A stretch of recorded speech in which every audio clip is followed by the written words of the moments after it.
Last video में हमने polymers वाले चैप्टर के एनसीईआरटी क्वेश्चंस डिस्कस कर लिए थे। अब हम प्रीवियस ईयर पेपर्स जो जेईई मेंस के पेपर्स थे उसमें जो क्वेश्चंस आए वो डिस्कस करेंगे।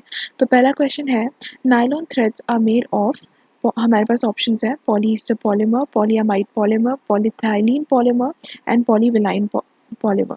ओके, तो नायलॉन 66 अगर हम कंसिडर करें या नायलॉन 6 कंसिडर करें या नायलॉन 26 कंसिडर करें, सभी में पॉलीअमाइड बॉन्ड बनता है, इसलिए ये सब के सब पॉलीअमाइड पॉलीमर होते हैं। तो इसका सही करेक्ट ऑप्शन है second, polyamide polymer. Next question है, which of the following is a polyamide. तो जो क्वेश्चन 2003 में पूछा था उसी को थोड़ा ट्विस्ट करके 2005 में पूछा है। ठीक है, हमसे पहले पूछा गया था कि नायलॉन कौन सा पॉलीमर है, अब हमको पूछा गया है पॉलीअमाइड बताओ इनमें से, जो कि हमें क्लियरली पता है कि नायलॉन है। क्यों नायलॉन है? क्योंकि नायलॉन 66 जो दो पॉलीमर से बनता है वो है हेक्सामिथाइलिन डायमीन, जो कि अपना H दे देता है, और दूसरा है एडिपिक एसिड जो OH दे देता है। तो इन दोनों के रिमूवल से CONH बनता है, जो कि एक अमाइड बॉन्ड है, इसलिए ये पॉलीअमाइड है। Next question, bakelite is obtain from phenol and formaldehyde.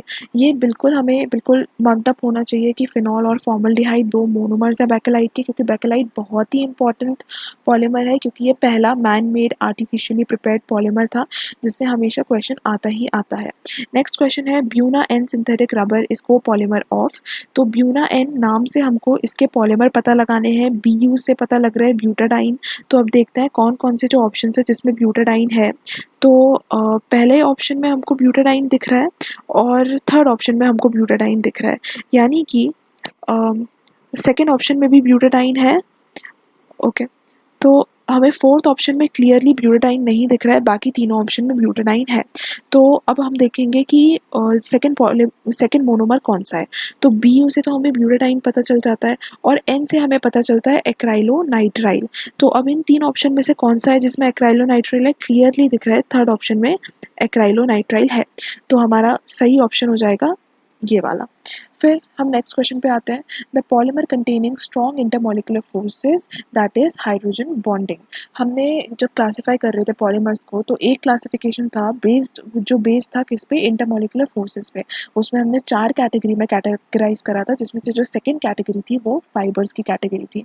तो इन चारों ऑप्शन में से ऐसा कौन सा पॉलीमर है जो फाइबर बनाता है? क्लियरली समझ आ रहा है नायलॉन के फाइबर्स बनते हैं, तो इसका आंसर होगा नायलॉन फाइबर।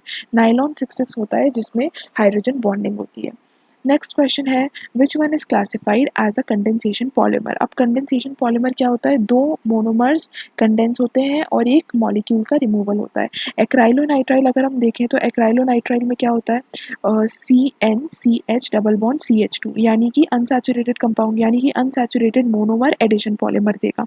तो ये तो नहीं है। नियोप्रीन अगर हम देखें तो नियोप्रीन का मोनोमर क्या होता था? क्लोरोप्रीन होता था, तो उसमें भी डबल बॉन्ड होते हैं, यानी कि क्लोरोप्रीन बेसिकली क्या होता है?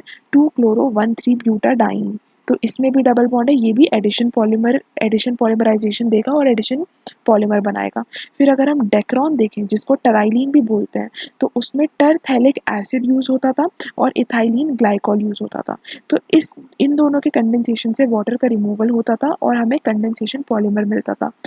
तो सही आंसर सेकंड है, क्योंकि टेफ्लॉन में भी वही है, टेट्राफ्लूरो इथीन यूज़ होता है, डबल बॉन्ड ब्रेक होके वो लंबी चेन बनती है और एडिशन पॉलीमर मिलता है। तो सही आंसर डेक्रोन या टेराइलिन है।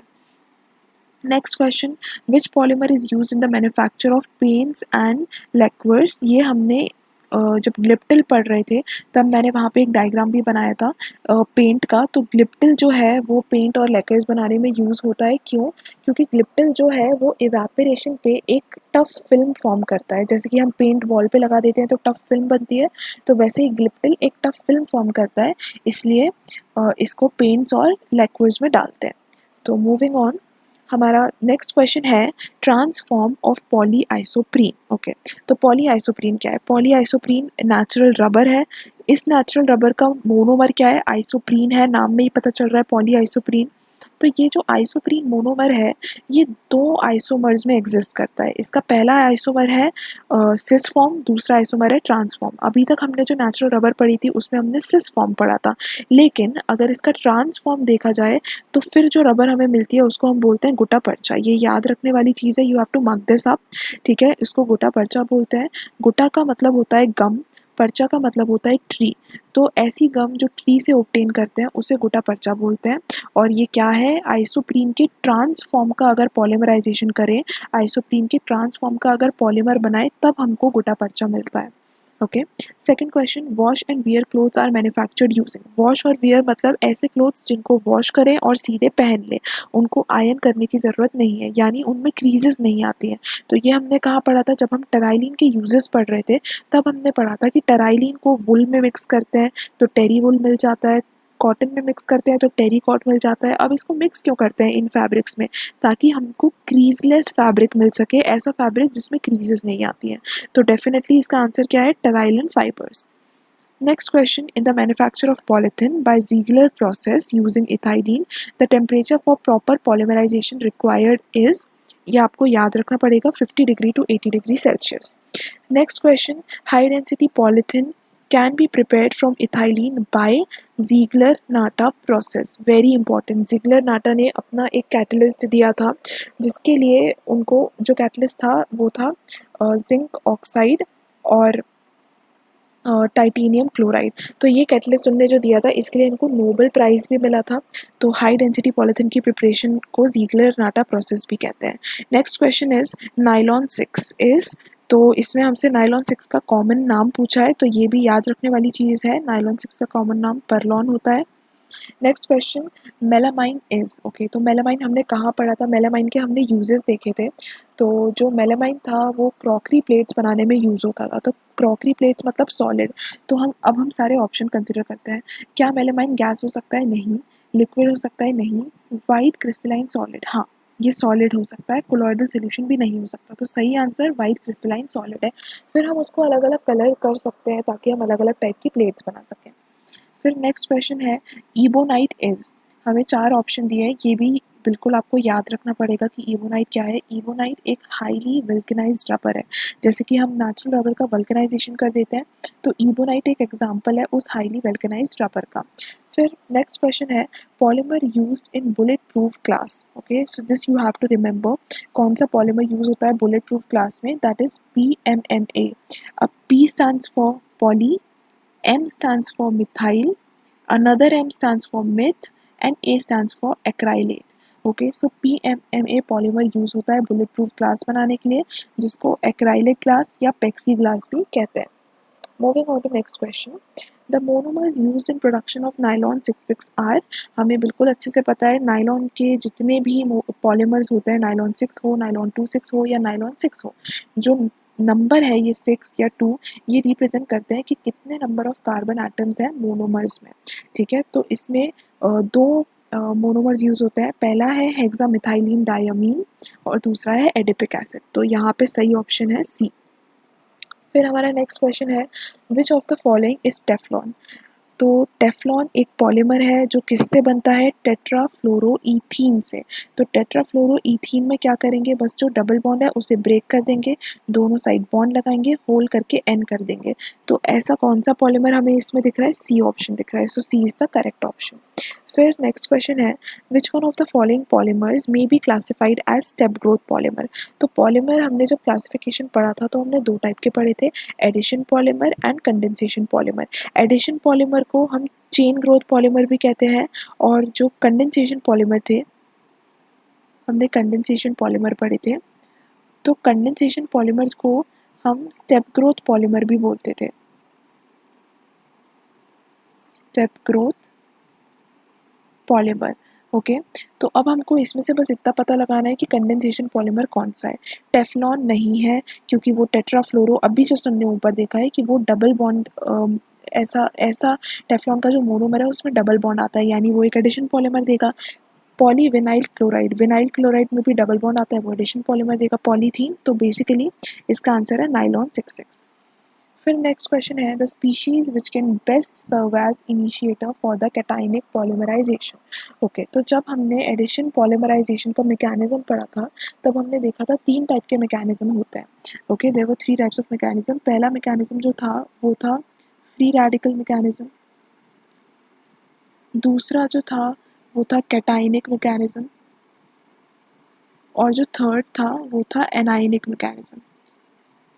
तो जो फ्री रेडिकल मैकेनिज्म होता है उसमें हमें अच्छे से याद है बेंजोइल पेरोक्साइड इनिशिएटर होता है, और कैटायनिक में मैं आपको बता दूं ल्यूइस एसिड इनिशिएटर की तरह काम करता है। Lewis acid works as a initiator. Similarly जो एनायनिक होता है उसमें बेस एक इनिशिएटर की तरह काम करता है। तो इन चारों ऑप्शन में से ल्यूइस एसिड कौन सा है? AlCl3। So that is the correct answer. Then, which one of the following structure represents the neoprene polymer? तो नियोप्रीन क्या है? नियोप्रीन एक सिंथेटिक रबर है जो कि बनती किससे है? क्लोरोप्रीन से बनती है। और क्लोरोप्रीन क्या होता था? 2-chloro-1,3-ब्यूटाडाइन। तो इस सब में 2-chloro-1,3-ब्यूटाडाइन कौन सा है? 2-chloro-1,3-ब्यूटाडाइन ये है। तो ये इसका आंसर है। Moving on to next question, which of the following statements about low density polythene is false? तो हमको लो डेंसिटी पॉलीथिन के जो कैरेक्टरिस्टिक्स हैं वो हमको यहाँ पे जज करने पड़ेंगे। पहला, it is a poor conductor of electricity. Yes, it is a poor conductor of electricity. लेकिन हमसे क्या पूछा गया है? कौन सा इनका कैरेक्टर नहीं है? ठीक है, तो पुअर कंडक्टर ऑफ इलेक्ट्रिसिटी तो LDP का कैरेक्टर है। इट्स synthesis requires dioxygen और a peroxide initiator as a catalyst। definitely LDP के लिए peroxide लगता था और HDP के लिए Ziegler-Natta catalyst लगता था। तो ये भी इसका कैरेक्टरिस्टिक है। It is used in manufacture of buckets and dustbin। This is wrong। ठीक है, बकेट और डस्टबिन हाई डेंसिटी पॉलीथिन में आ जाते हैं, हाई डेंसिटी प्लास्टिक में आ जाते हैं। लो डेंसिटी प्लास्टिक्स या लो डेंसिटी पॉलीथिन जो रहते हैं वो ट्रांसपेरेंट रहते हैं। ठीक है, और इतने स्टिफ नहीं रहते, इतने रिजिड नहीं रहते हैं। तो जो सही आंसर है वो है C। और डी भी एक बार पढ़ लेते हैं। It's synthesis requires high pressure. Definitely LDP को प्रिपेयर करने के लिए 1000 से 2000 ATM तक का प्रेशर चाहिए रहता है। Next question is which of the following is not a natural polymer? इन सब में से कौन सा नेचुरल पॉलीमर नहीं है? सेल्यूलोज प्लांट से मिलता है, नेचुरल पॉलीमर है। प्रोटीन हमारी बॉडी में भी बनता है, प्लांट की बॉडी में भी बनता है, नेचुरल पॉलीमर है। न्यूक्लिक एसिड DNA हमारी बॉडी में है तो नेचुरल पॉलीमर है। सिर्फ PVC एक ऐसा है जो आर्टिफिशियली प्रिपेयर्ड या मैन मेड पॉलीमर है। नेक्स्ट क्वेश्चन इज बोना S rubber is a polymer of. तो ये भी हमको इसके मोनोमर्स भी हम इसके नाम में से ही निकाल लेंगे। बोना में BU क्या होता है? ब्यूटाडाइन रिप्रेजेंट करता है, और S क्या रिप्रेजेंट करता है? स्टाइरिन रिप्रेजेंट करता है। तो ये किस ऑप्शन में है? पहले ऑप्शन में है। तो इसका सही आंसर 1,3-ब्यूटाडाइन एंड स्टाइरिन है। Thank you.